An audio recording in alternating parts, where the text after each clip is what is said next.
कि एक आपको फ्राइडे वाले दिन जो मैंने लेक्चर दिया था, फ्राइडे वाले दिन लेक्चर था अपेरेंट वेट और एक्चुअल वेट। आज जो क्वेश्चन आपके सामने आया है वो भी अपेरेंट वेट और एक्चुअल वेट का ही क्वेश्चन है। अभी जो क्वेश्चन आपके सामने आएगा वो अपेरेंट वेट और एक्चुअल वेट से ही रिलेटेड है।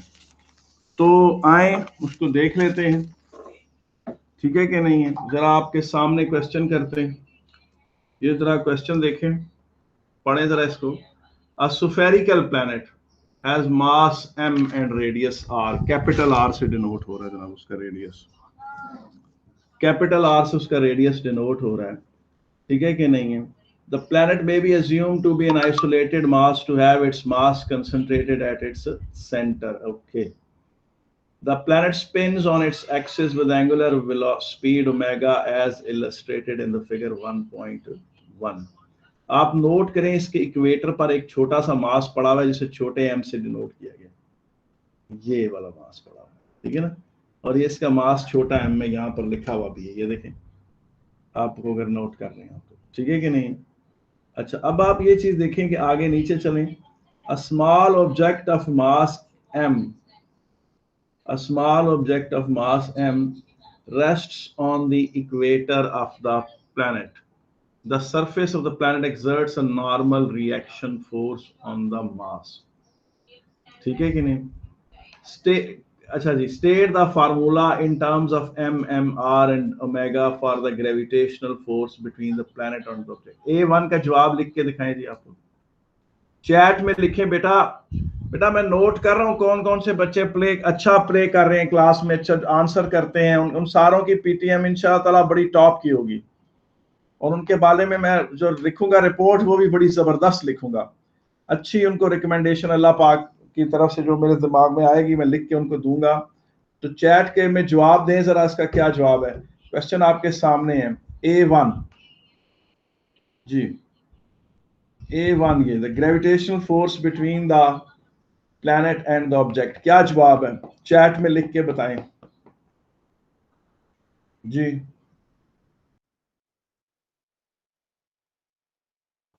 जी बेटा,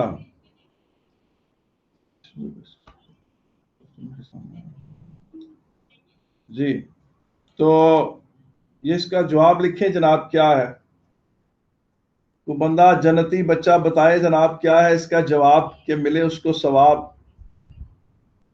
खाए जन्नत के कबाब, पिए पाक शराब। यार ये ना राहिम थोड़ा सा गलत कर दिया।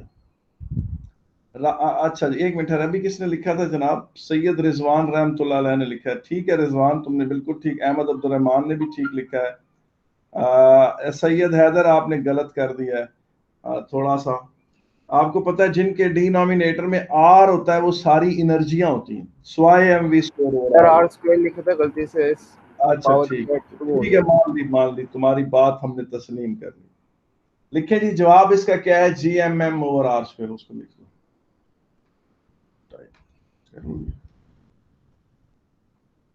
ये देखें जी, कैपिटल एम फिर छोटा एम डिवाइड किया और आर स्क्वायर, इसको पूरे को उठा के शिफ्ट कर दें ऊपर, if it can be shifted up.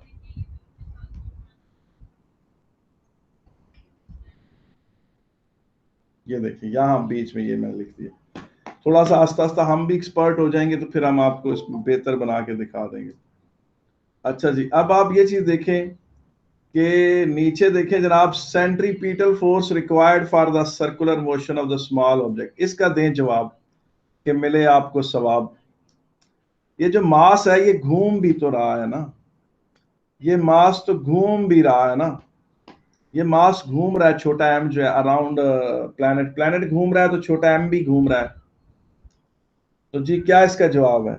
बिल्कुल ठीक लिखा है आप लोगों ने, सैयद रिजवान ने ठीक लिखा है, सैयद हैदर ने ठीक लिखा है, इब्राहिम खलील द ग्रेट तुम भी बेटा ठीक लिख दो ना। हाँ लिख दो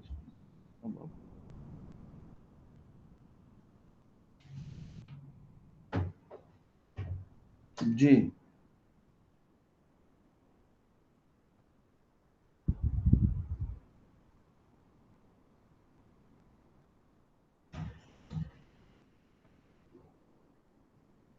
ठीक है, ठीक।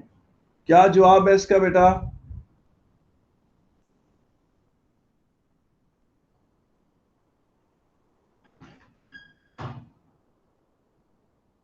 कैपिटल आर लिख दो।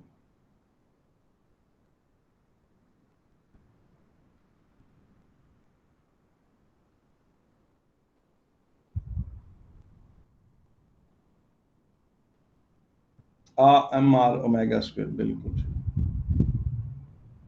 ये है जनाब centripetal force, M R omega square. अच्छा, normal reaction exerted by the planet on the mass क्या होगा जी? इसका क्या जवाब है? इसका जवाब क्या होगा? इसका जवाब देखें जी। बिल्कुल ठीक है अहमद अब्दुल रहमान, आपने बिल्कुल सही बात कही है। I am in agreement with you कि ए पार्ट वन के आंसर में से ए पार्ट वन के टू का आंसर माइनस कर दो। ये देखें इधर, आप कैमरे पे यहां आ जाए जरा। ये देखें कि प्लैनेट खींच रहा है उसे एक फोर्स से जो है G m m/r²। ठीक है कि नहीं?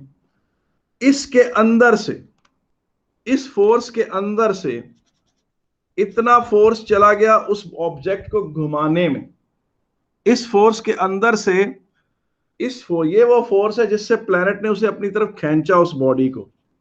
प्लैनेट ने उस बॉडी को अपनी तरफ खींचा, इसमें से इतना फोर्स चला गया उसको रोटेशन सेंट्रीपिटल फोर्स प्रोवाइड करने में। बाकी का वो फोर्स है, force with which M presses the surface.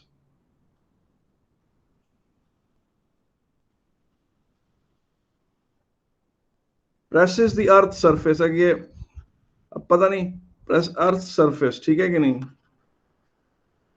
Presses मैंने अपने खुद बना लिया है, इससे वो उसने force with which M is pressing the earth कह लेंगे, ज्यादा बेहतर लफ्ज है। प्रेसिंग द अर्थ सरफेस यूं। अब ये वो फोर्स है जिससे ऑब्जेक्ट प्रेस कर रहा है बॉडी को, प्लैनेट अर्थ को। तो जवाब में प्लैनेट अर्थ जो फोर्स अपवर्ड लगाएगी उसे नॉर्मल कांटेक्ट फोर्स कहेंगे, वो इसके बराबर होगा। तो नॉर्मल कांटेक्ट फोर्स किसके बराबर हुआ?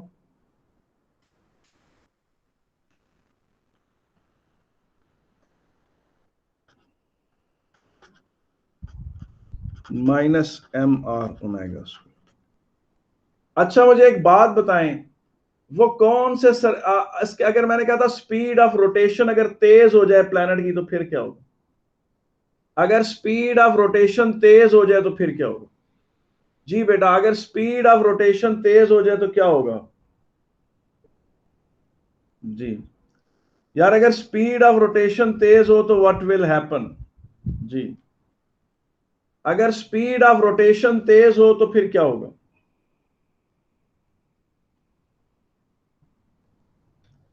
सैयद इबाद हैदर ने जवाब दिया, नॉर्मल कांटेक्ट फोर्स डिक्रीज करेगा। बिल्कुल सही कहा है, बिल्कुल कही सही कहा है अहमद अब्दुल रहमान। वेटलेस आप कहेंगे एक खास स्टेज पे।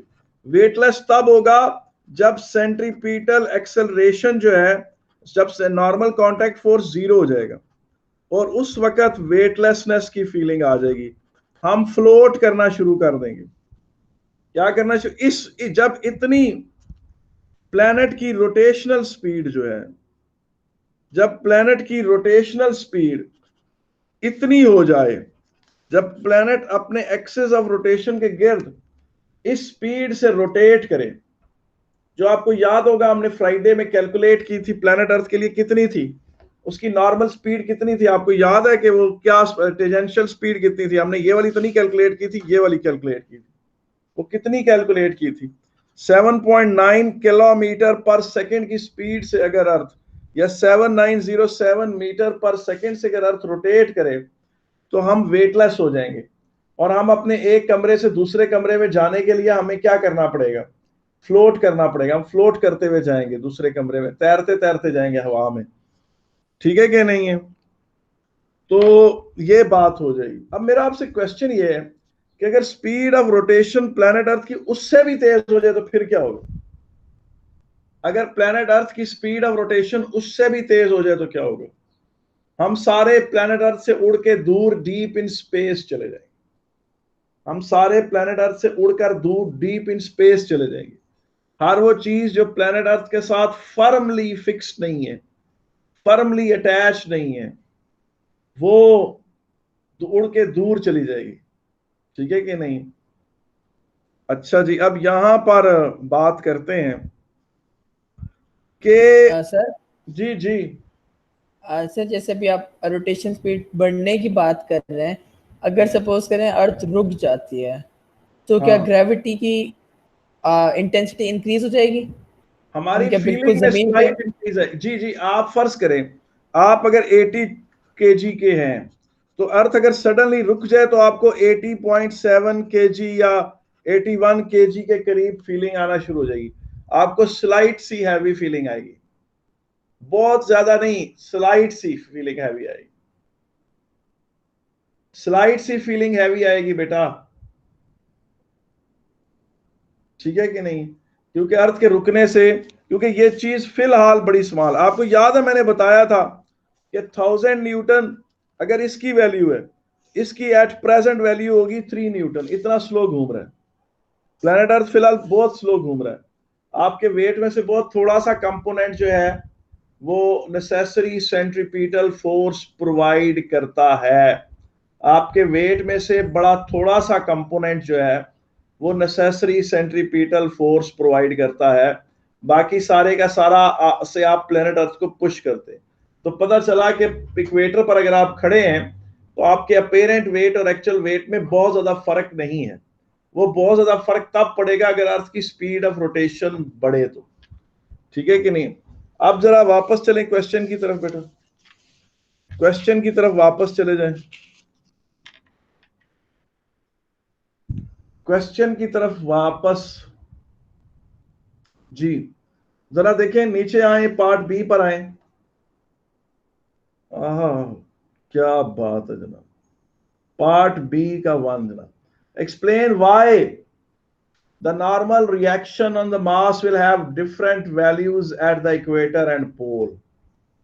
अब बेटा ये क्वेश्चन टेक्निकली स्पीकिंग एक मुश्किल क्वेश्चन, और देखिए नवंबर 2008 में आया है, 12 साल पहले आया, और ये मुश्किल क्वेश्चन है। इसका जवाब फ्राइडे के लेक्चर के पर्सपेक्टिव में कौन देगा? मार्किंग स्कीम ना देखिएगा अभी इसकी प्लीज, कोई बच्चा अभी इसकी मार्किंग स्कीम अभी ना देखे प्लीज, फिर उसके बाद अब फिर ना मसला खराब हो। आप कोशिश करें कि जो मैंने फ्राइडे का बातें आपसे की थी उसकी रोशनी में आप जवाब, फ्राइडे के लेक्चर के एंड में जो बातें हुई थी वो थी।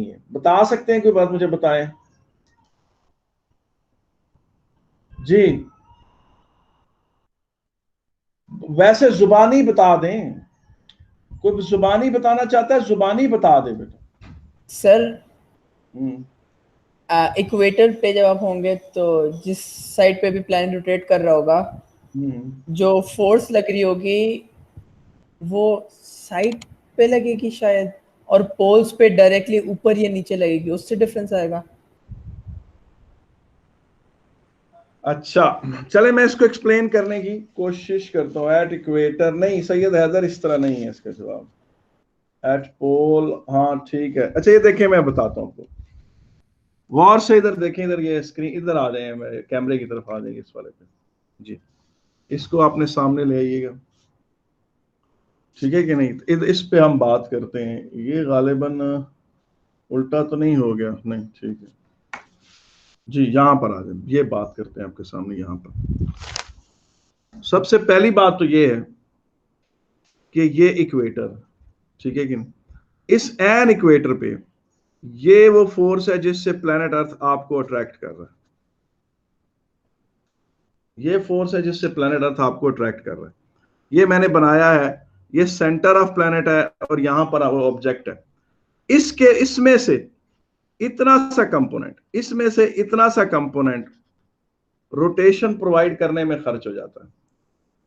इसमें से, यानी ये जो ब्लू है ये रेड का कंपोनेंट है, ब्लू में से, रेड में से ब्लू इतना खर्च हो जाता है सेंट्रीपिटल फोर्स प्रोवाइड करने में। इतने से आप अर्थ को प्रेस करते हैं, इसे आर डैश कह लें।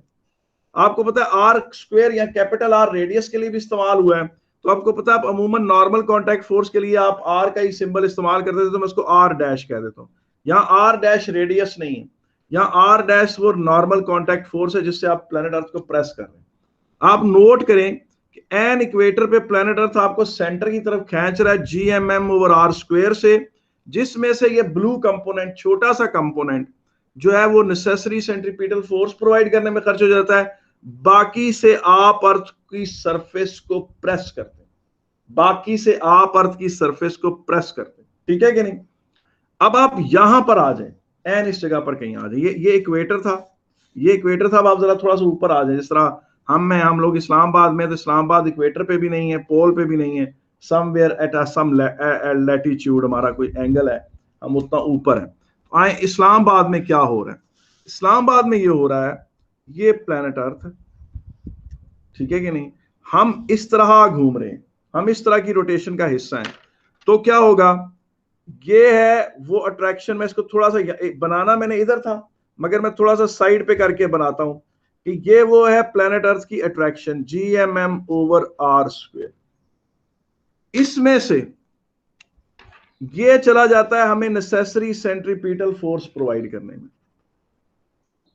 ये, और बकाया इस ब्लैक एरो से हम सरफेस ऑफ अर्थ को प्रेस कर रहे हैं। इन दोनों का सम है ये रेड एरो। अब आ जाए परफेक्ट पोल पे, तो परफेक्ट पोल पर सीन कुछ ये है।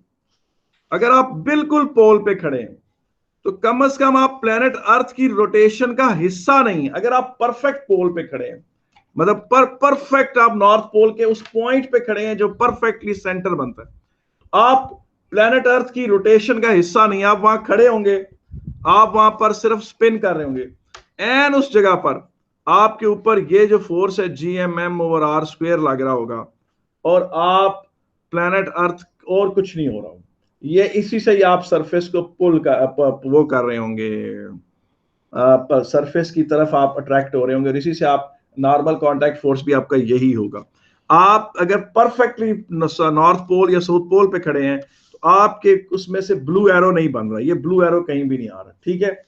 लेकिन अगर आप वो जो प्लैनेट आप नॉर्थ पोल पर ही हैं, ये देखें, ये है, ये प्लैनेट अर्थ है, ये उसका इक्वेटर है, ये नॉर्थ पोल है। आप यहां कहीं खड़े हैं, तकरीबन उससे 1 किलोमीटर दूर खड़े हैं, यानी एक, तो कम से कम आप 1 किलोमीटर के रेडियस पे तो सर्कल पे मूव कर रहे हैं ना। जब आप उधर जो मूव कर रहे हैं और ये प्लैनेट अर्थ आपको अपनी तरफ यूं खींच रहा है, आपका हिसाब बनता है ये वाला कि प्लैनेट अर्थ तो आपको अपने सेंटर की तरफ यूं खींच रही है, मगर उसमें से एक बड़ा ही छोटा, इतना छोटा कि वो जो इक्वेटर पे लग रहा था उससे तो बहुत ही छोटा, एक आपका MR⍵² जार है, जिसका इतना छोटा रेडियस है कि 1 किलोमीटर के रेडियस पे आप पोल के करीब पोल से घूम रहे हैं। तो फिर आप इस फोर्स से प्लैनेट अर्थ को पुश करेंगे। अब आपका जवाब पूछें क्या है, उसने इस क्वेश्चन की तरफ वापस पलट जाए, मैं आंसर आपको डिक्टेट करा देता हूं, आप जरा क्वेश्चन पढ़ें, ये बात जहन में रखें, जो मैंने वीडियोस अभी आपके सामने ये बनाई है तस्वीरें, आप क्वेश्चन की तरफ वापस चले जाएं। तो ये क्या है, y will have different values, आप इसमें लिखेंगे at the pole, पहला क्वेश्चन जो आप लिखेंगे at the pole, मैं डिक्टेट करा देता हूं, मैं लिखता नहीं हूं।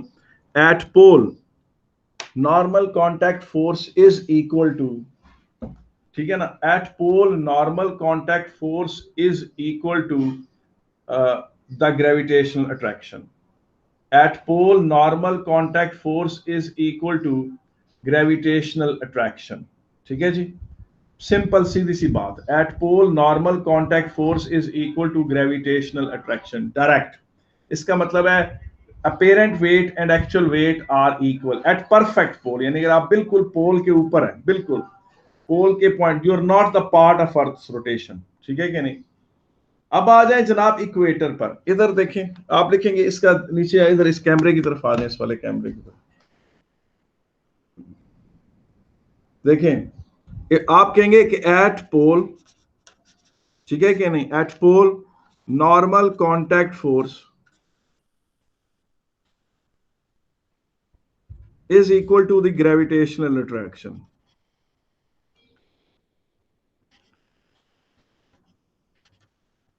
ठीक है। एट परफेक्ट यानी परफेक्ट से मुराद है बिल्कुल पोल पर अगर खड़े हो, ठीक है कि नहीं। At equator normal contact force जो है। अच्छा आपने ना इसको इधर आप एनसीएफ लिख देना तो अगले आगे आप इसको एनसीएफ के तौर पे रेफर कर सकते हैं। आप पेपर में अगर आपने एक जगह लिखा है नॉर्मल कांटेक्ट फोर्स और आपने फिर खुद ही उसकी एक एब्रिविएशन बना दी है तो आगे क्वेश्चन में दोबारा आप उसकी एब्रिविएशन यूज कर सकते हैं। At equator NCF is equal to GMM over R square minus M R omega square.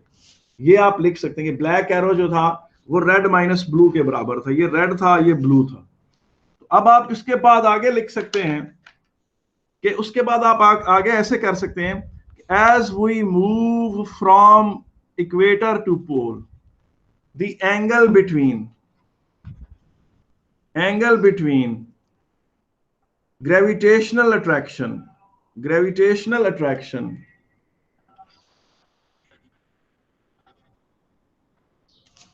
and centripetal force increases from 0 to 90।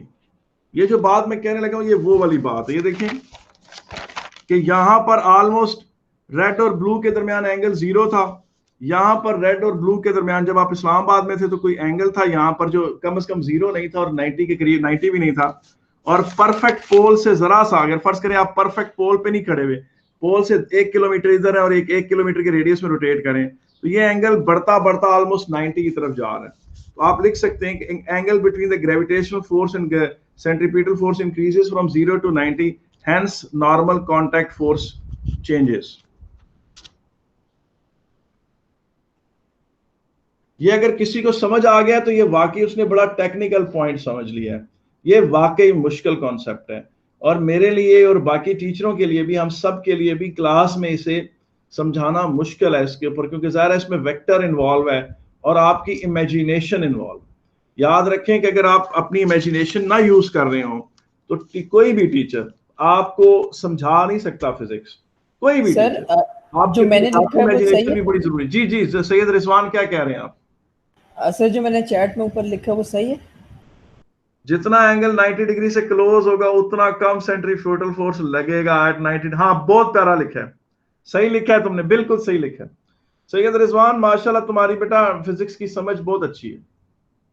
अच्छा जी आगे जी देखें जनाब, आगे बात करते हैं। ये जो बेटा आज का जो कॉन्सेप्ट था ना वो था अपेरेंट वेट और एक्चुअल वेट। जो फ्राइडे वाले दिन जिस बात पे टोन पे बात खत्म हुई थी उसी से आज बात शुरू की है। आगे आ जाए जरा, इसके अगले पार्ट की तरफ आ जाए, पार्ट बी के पार्ट 2 पर आ जाए। हाँ जनाब ये देखें मजे का सवाल है, न्यूमेरिकल है, तो ये जरा मुझे अभी कर दें। इनको तुम सादिकीन अगर हैं आप जन्नती। वो कहता है जी centripetal acceleration at the equator, centripetal acceleration at the equator जनाब जी, centripetal acceleration at the equator जो है वो क्या होगी? वो ये नहीं होगी centripetal acceleration at the equator.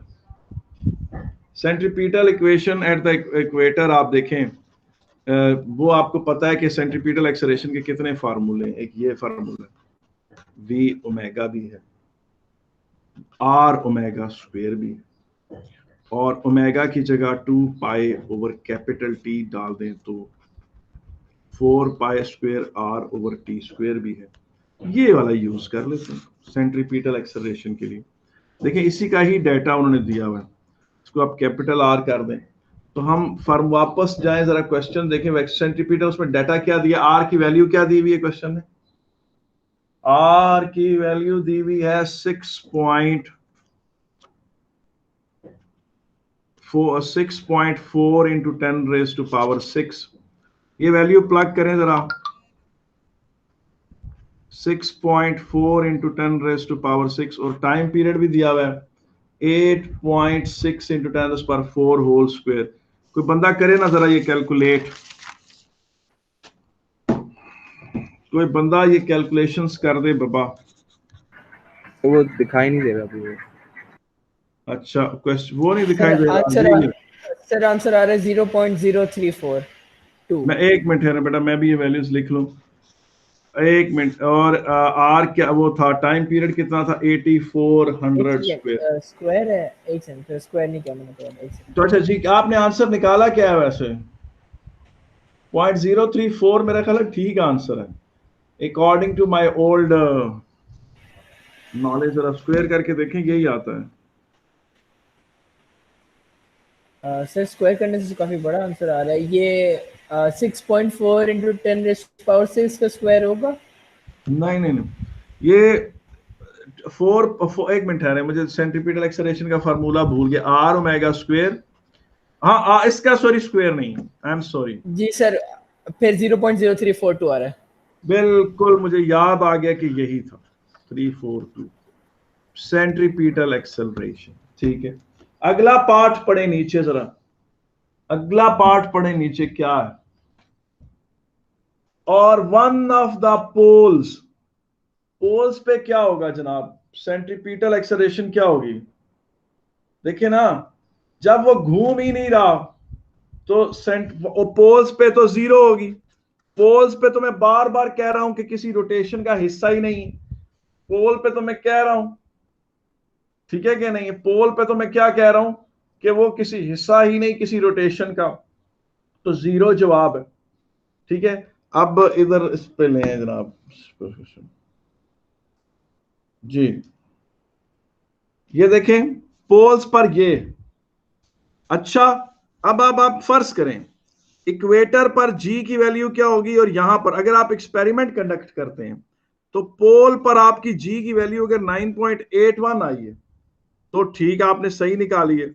लेकिन यहां पर जब आप इक्वेटर पे मेजर करेंगे, आप एक्सपेरिमेंट करेंगे, तो उसमें से ये वाली वैल्यू माइनस कर दें, ये वाली वैल्यू क्या कर दें, माइनस कर दें, तो जो बच जाती है वो वाली वैल्यू आएगी आपकी।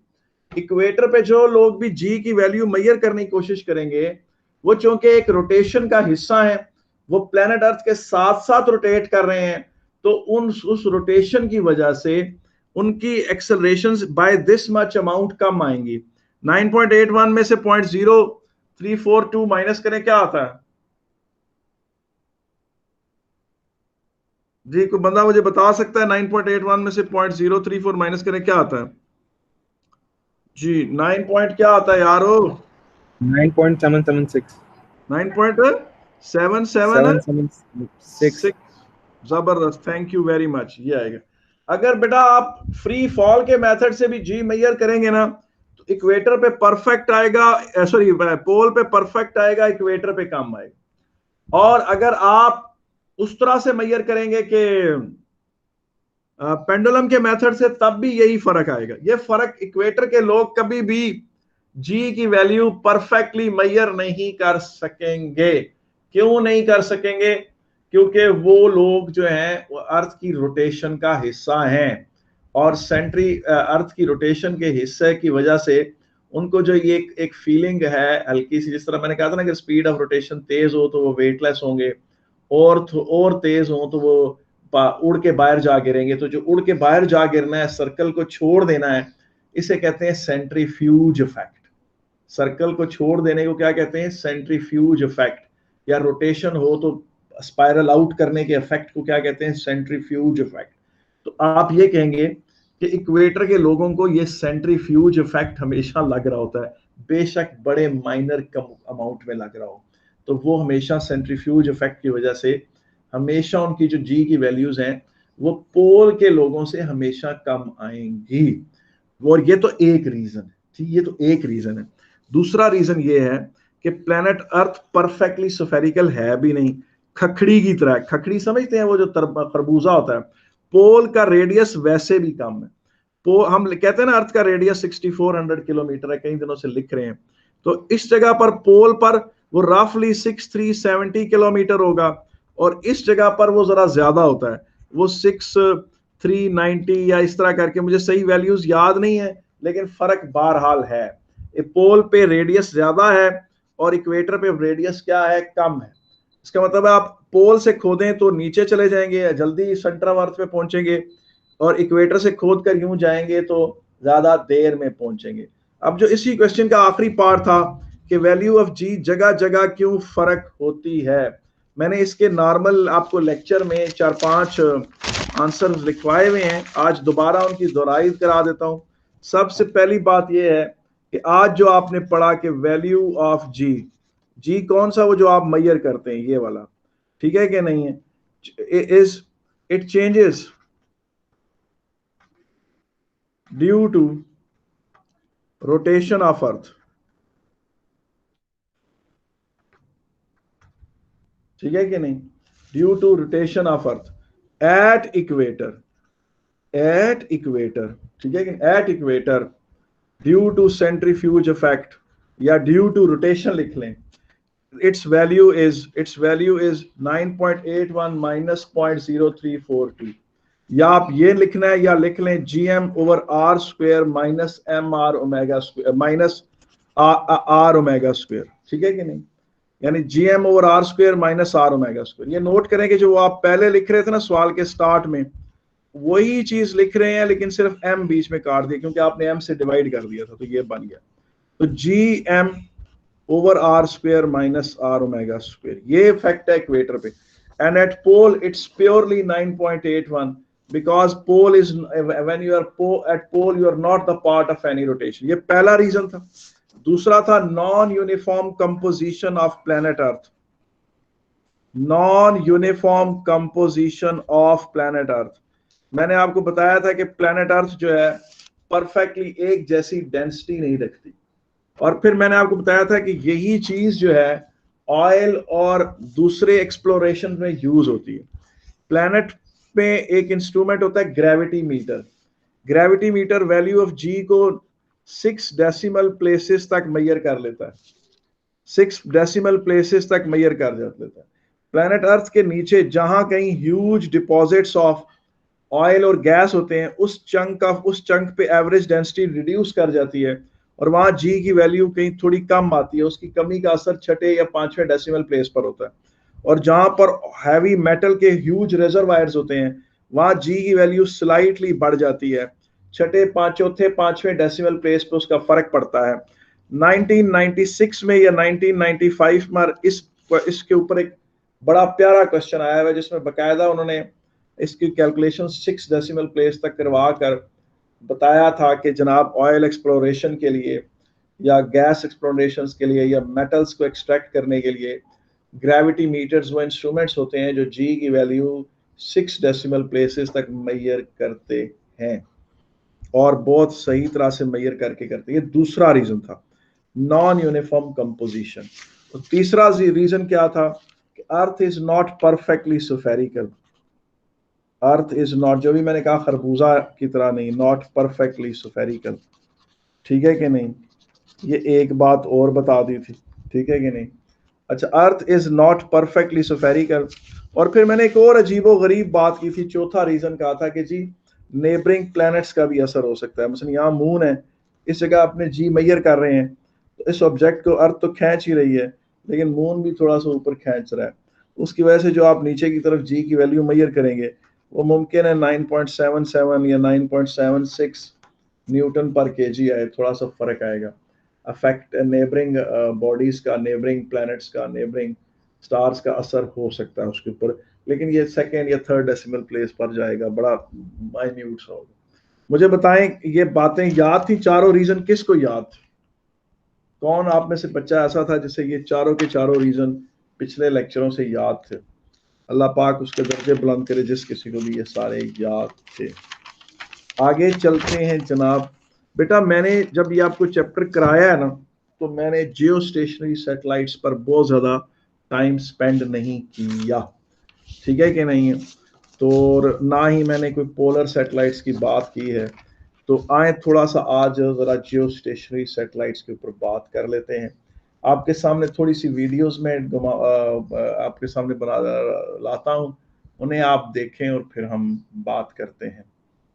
ये देखें आपके सामने कुछ भी मैं शेयर कर रहा हूँ स्क्रीन पे, ये देखें 1 बाय 1 इनको हम देखेंगे।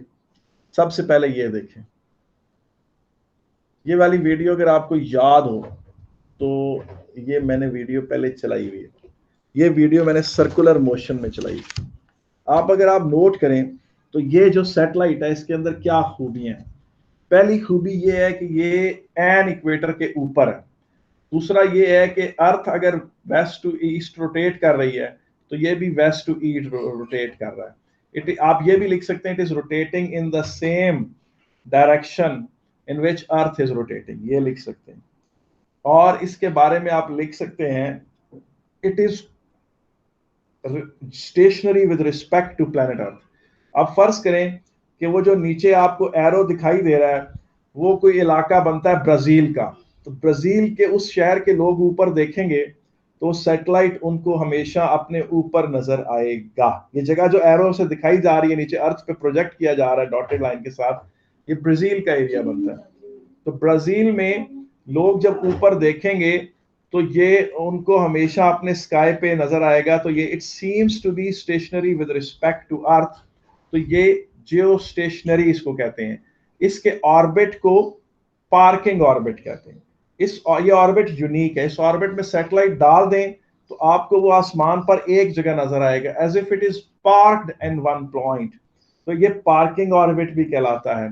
इसी सैटेलाइट को सिंक्रोनस सैटेलाइट कहते हैं because it is synchronised with the rotation of earth. इसकी क्या क्या चीजें प्लैनेट अर्थ के साथ कॉमन है? इसका omega angular speed planet Earth के साथ कॉमन है। इसका time period capital T period of rotation planet Earth के साथ कॉमन है। इसकी एफ छोटा F frequency of rotation planet Earth के साथ कॉमन है। और इसका angle rotated at any time theta भी प्लैनेट अर्थ के साथ कांस्टेंट है। अगर किसी जगह पर प्लैनेट अर्थ ने 30 डिग्री रोटेट किया तो इसने भी 30 डिग्री रोटेट किया इन एनी टाइम। अगर प्लैनेट अर्थ ने किसी और टाइम में 70 डिग्री रोटेट किया तो इसने भी 70 डिग्री रोटेट किया। और इसके बारे में आप कह सकते हैं कि geostationary orbit is coplanar with equatorial disc. अब इस तरह की जब मैं बातें लिखता हूँ या इस तरह के फ्रेजेस बोलता हूँ तो हुमन बच्चे फिर मेरे सेक्शन से भागते हैं, मगर मैं क्या करूँ। ये देखिए, ये जो बात मैंने अभी कही है इसको मैं आपको एक और वीडियो से एक्सप्लेन करने की कोशिश करता हूँ। ये देखिए, ये देखा जी, इसको बनाए चलाएं इसको वीडियो को।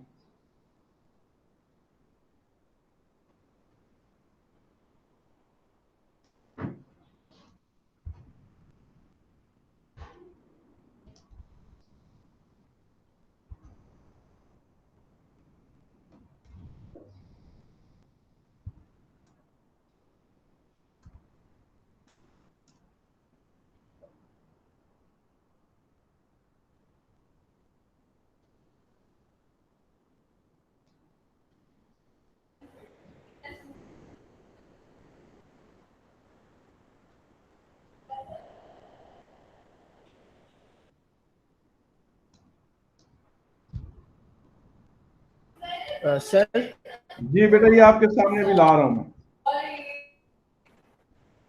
सर नहीं, एक और सवाल है मेरा। जी एक मिनट पहले इसको यार जरा एक दफा घूम लेने दो फिर मैं बात बोल। देखें, ठीक है सर, इसको घूम, ये अल्लाह करे कि ये आपके सामने घूम जाए। आप ये चीज देखें, मैं एक सेंटेंस बोलता हूं, मेरा सेंटेंस सुने। The geostationary satellite is coplanar with equatorial disc. इसका क्या मतलब है? The geostationary satellite is coplanar with equatorial disc. जिस तरह आप सेब को बीच में से काट देते हैं ना दो हिस्सों से, आप अगर इक्वेटर से छुरी मार के प्लैनेट अर्थ के दो हिस्से कर दें तो जो इक्वेटर से सर्विस नजर आएगी कट के प्लैनेट अर्थ की, वो इक्वेटोरियल डिस्क कहलाती है। और ये अगर आप नोट करें तो ये मैंने एक उसको एक्सटेंड किया उस डिस्क को, तो ये the geostationary satellite is को प्लेनर विद इक्वेटोरियल डिस्क। ठीक है कि नहीं? इक्वेटोरियल डिस्क के साथ को प्लेनर है। इसके टीचर्स जो नोट्स लिखवाते हैं वो बड़े मजे मजे के बना के लिखवाते हैं। The satellite the geostationary satellite rotates from west to east, planet earth also rotates from west to east. और फिर इसके बाद जनाब both rotate in same sense clockwise या anti clockwise, जो भी उनको as viewed from any of the pole। और 12 ये कि जनाब it is always above the equator। ठीक है, its time period of rotation is same as the period of the rotation of earth itself। आए जनाब जियो स्टेशनरी सैटेलाइट की importance क्या होती है। अच्छा, जियो स्टेशनरी सैटेलाइट के अलावा और कौन सा सैटेलाइट होता है? आए देखें, एक होता है पोलर सैटेलाइट। आपके सामने एक वीडियो और लेकर आते, ये देखिए, ये वीडियो आपको नजर आ रही है, ये वाली वीडियो,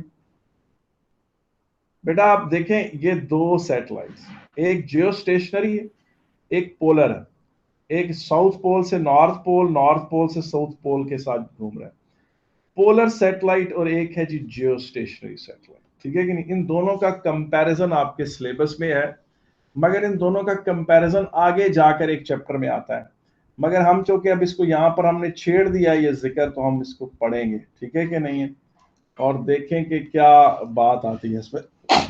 हमने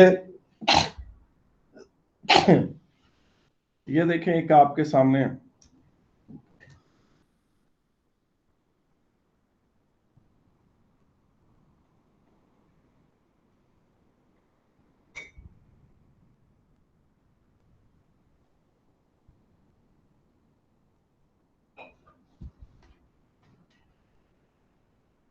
ये एक और वीडियो मैंने निकाली थी, वो मैं आपको दिखाना चाहता हूँ। बाय द टाइम वो वीडियो हम दोबारा सर्च कर लें, वो फिर आपको दिखाते हैं।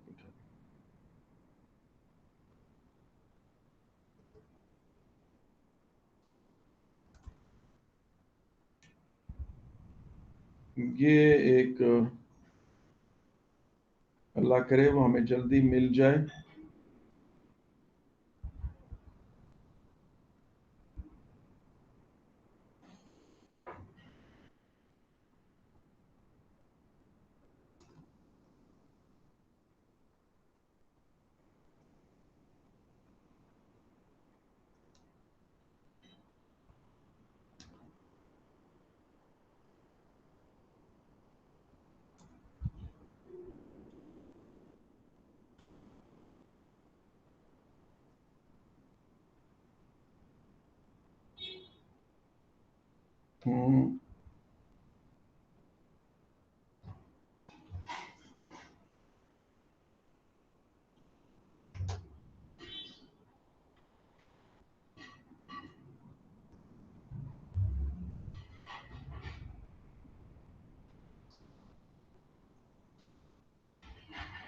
हाँ ये देखिए बेटा, ये इसके बारे में आपका क्या ख्याल है?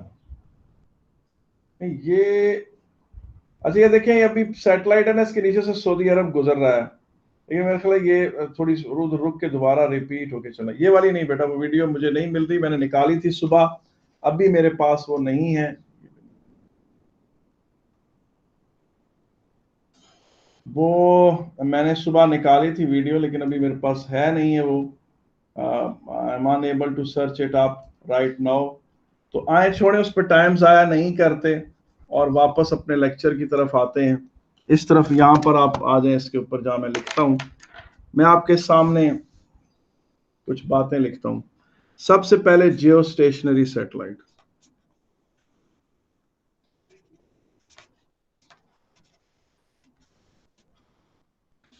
अच्छा जी, जियो स्टेशनरी सैटेलाइट के बारे में आपने पढ़ लिया जी कि सेम डायरेक्शन ऑफ रोटेशन है इसकी।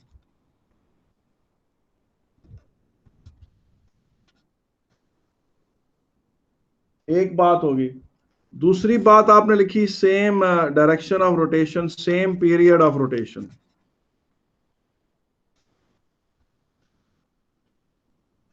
सेम पीरियड ऑफ रोटेशन, यानी जिस तरह प्लैनेट अर्थ का है उसी तरह से इसका भी है 24 आवर्स। और दूसरी बात है को प्लेनर विद इक्वेटोरियल डिस्क। को प्लेनर विद इक्वेटोरियल डिस्क आपको समझ आ गया कि नहीं आया? इक्वेटोरियल डिस्क, इसका क्या मतलब है? इसका मतलब है कि ये प्लैनेट अर्थ है, ये जो है ना, अंदर से प्लैनेट अर्थ को काटे तो ये इक्वेटोरियल डिस्क बनती है, इसी डिस्क के साथ वो यूं यूं उड़ता है, इसी डिस्क के साथ वो को प्लेनर है, ठीक है कि नहीं। अच्छा, बास का वो आपसे कहते हैं कि जियो स्टेशनरी सैटेलाइट का रेडियस निकाल के दिखाएं। ये जियो स्टेशनरी सैटेलाइट का रेडियस है। तो आप, बड़ा आसान है, आपने केपलर्स लॉ पढ़ा हुआ है ना, केपलर्स लॉ आपको अगर याद हो तो ये केपलर्स लॉ है। इसमें आप उसका टाइम पीरियड पुट कर दें 24 hours, 24 into 60 into 60 whole square, ठीक है। फिर 4 पाई स्क्वेयर, जी की जगह डालेंगे 6 पॉइंट्स, कैपिटल जी है, 6.67 minus 11 mass of earth put करेंगे 6 × 10⁻⁴ और आर क्यूब, आर निकालना है, आपका आर आ जाएगा 4.3 × 10⁷ मीटर, और ये यूनिक वैल्यू है, ठीक है कि नहीं। इस हाइट पर इस आल्टीट्यूड पर, इस रेडियस पर जियोस्टेशनरी सैटेलाइट ऑपरेट करता है। अगर अब आपसे पूछेंगे, ये आपको ये वाला डिस्टेंस है ना आपके पास जो आया 4.3 × 10⁷, ये रेडियस ऑफ अर्थ है। रेडियस ऑफ अर्थ के लिए कैपिटल आर इस्तेमाल होता है। और आपने खाली हाइट ऑफ सैटेलाइट निकालनी है तो कैसे निकालेंगे? हाइट ऑफ सैटेलाइट होगी 4.3 × 10⁷ माइनस रेडियस ऑफ अर्थ, जो कि 6.4 × 10⁴ है। तो जो भी इसका आंसर आएगा, हाइट ऑफ सैटेलाइट उस तरह से आ जाएगी। ये है जी जियोस्टेशनरी सैटेलाइट की हाइट। और जियोस्टेशनरी सैटेलाइट का प्लैनेट अर्थ के साथ क्या चीजें कॉमन होती हैं? उसका capital time period planet Earth के साथ कॉमन होता है, फ्रीक्वेंसी ऑफ रोटेशन कॉमन होती है, एंगुलर स्पीड कॉमन होती है, और angle rotated for any time, ये चीजें उसकी कॉमन है विद अर्थ, ठीक है। तो जियोस्टेशनरी सैटेलाइट की इंपॉर्टेंस क्या है? जियोस्टेशनरी सैटेलाइट की इंपॉर्टेंस क्या है? जियोस्टेशनरी सैटेलाइट के एडवांटेजेस क्या हैं और इंपॉर्टेंस क्या है, वो मैं आपके सामने रखता हूं। ये है प्लैनेट अर्थ, ये जियोस्टेशनरी सैटेलाइट है। जियोस्टेशनरी सैटेलाइट जो होता है वो प्लैनेट अर्थ के काफी बड़े रीजन को देख सकता है एट एक ही टाइम पर। जियोस्टेशनरी सैटेलाइट से सिर्फ पोल्स नहीं देखे जाते, ये जो पोल्स होते हैं ना, ये उस जियोस्टेशनरी सैटेलाइट की उस रेंज में नहीं आ रहे होते, बाकी वो काफी ऐसे देख सकता है दूर तक।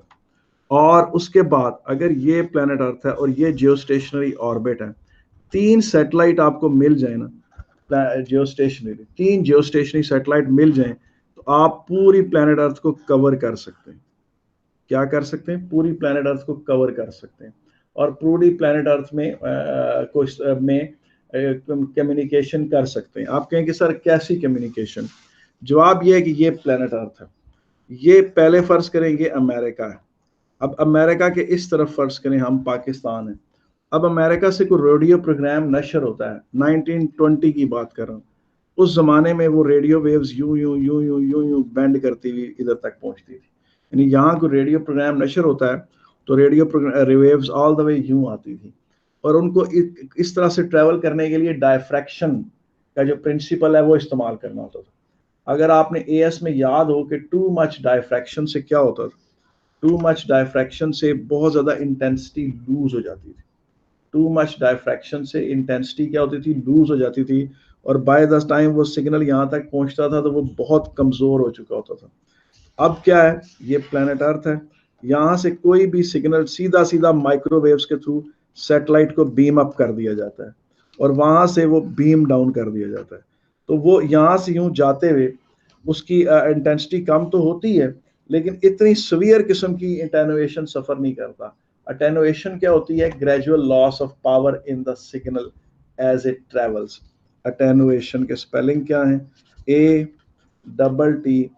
ATTENUATION, attenuation. अटेनुएशन क्या होती है? Gradual loss of power in the signal.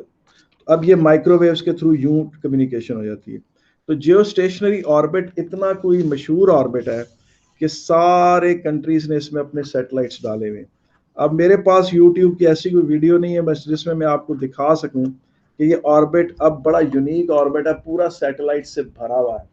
उन्होंने पाकिस्तान को सुना है, उन्होंने पाकिस्तान से कहा था कि 2003 से पहले पहले आप अपना कोई सैटेलाइट यहाँ डाल दें, वरना हम आपकी जगह किसी और को अलॉट कर देंगे।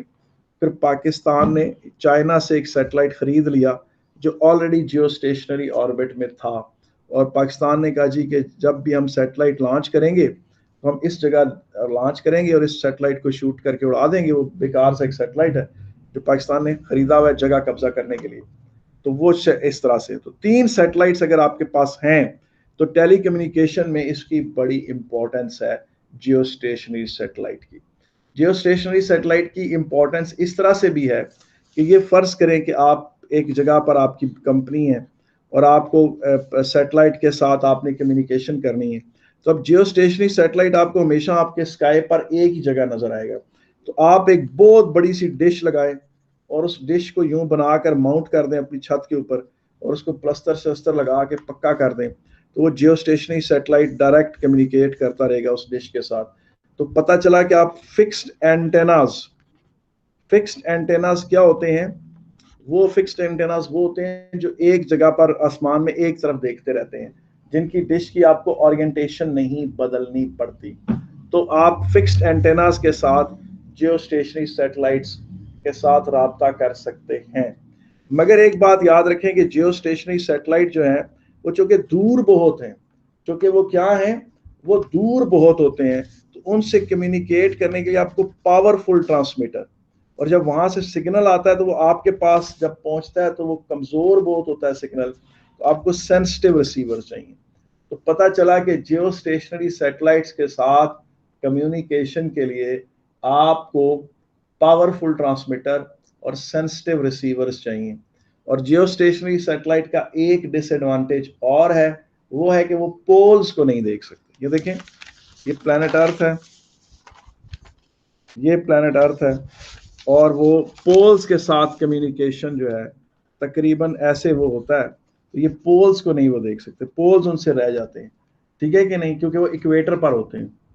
तो बेटा आज हमारी गुफ्तगू जो है वो हम यहीं पर ख़त्म करेंगे। आप में से किसी ने कुछ पूछना हो तो मैं हाजिर हूँ।